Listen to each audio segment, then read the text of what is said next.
Bonjour à toutes et tous, je m'appelle Étienne Furter et avec mon épouse Anne, tous deux septuagénaires, nous avons eu le bonheur d'avoir deux enfants. Rémi, 45 ans, traumatisé crânien grave à l'âge de 20 ans, suite à un très grave accident de la route, simple passager d'une voiture au retour d'un entraînement de volley-ball. Coma stade 3 pendant 4 mois et plusieurs années de rééducation. Lise, 42 ans, elle aussi victime d'un très grave accident de la voie publique à l'âge de 23 ans, écrasée par un bus scolaire sur le passage protégé devant l'école où elle intervenait auprès d'enfants handicapés. Après plusieurs interventions chirurgicales et de nombreuses années de rééducation, bien heureusement avec notre fils de cœur Nicolas, ils ont eu deux magnifiques enfants, Mathias 15 ans et Marilou 12 ans.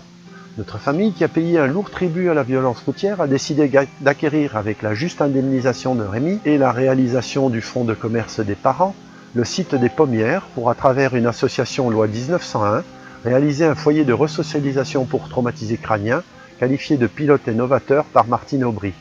Cette ancienne propriété agricole à l'abandon, d'une contenance de 5 hectares environ, supporte également une bâtisse en cours de rénovation d'environ 500 m² de plancher développé sur 3 niveaux,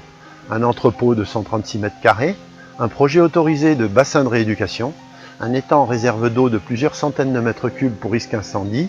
réserve naturelle d'oiseaux migrateurs et sédentaires, pouvant servir à des activités ludiques et de loisirs. Les prés font actuellement le bonheur de jolis cœurs, Goya, Jolie, Roméo et Valentin, chevaux, poneys et ânes, recueillis pour le compte de la SPA ou de propriétaires, afin de couler des jours heureux et finir leur vie loin des sévices ou de l'abandon. Après avoir ardemment souhaité la réalisation de ce projet commun, auquel il avait même accordé sa caution solidaire, le Conseil général, suite à la crise de 2008, a arbitrairement et unilatéralement décidé d'abandonner le projet, se trouvant par là même dans l'obligation de faire face à ses engagements. Sans éléments concrets, mais par le biais d'allégations mensongères, de procédures et complicités bizarres, le Conseil général a tenté de se défausser sur l'association et ensuite, avec la complicité du mandataire, s'est retourné sur la famille. Plainte a d'ailleurs été déposée entre les mains du procureur de la République pour l'informer de toutes ces bizarreries et par la même tentative de spoliation de Rémi en le dépossédant de son bien. La juge-commissaire, saisie de la demande d'autorisation de la vente de ce bien aux enchères, à l'énoncé des éléments ci-dessus, des remarques, doléances et interrogations posées, a chargé la famille Furter de tenter de réaliser la vente dans les meilleures conditions. C'est pourquoi nous nous permettons de vous solliciter pour participer au fonds de dotation créé afin, par le rachat de la propriété, de permettre le sauvetage de la famille Furter et des animaux recueillis. Le déploiement sur le site d'une association dédiée à la prise en charge des blessés de la vie et de leurs aidants, leur offrant un refuge pour se ressourcer et envisager de rebondir vers une nouvelle existence.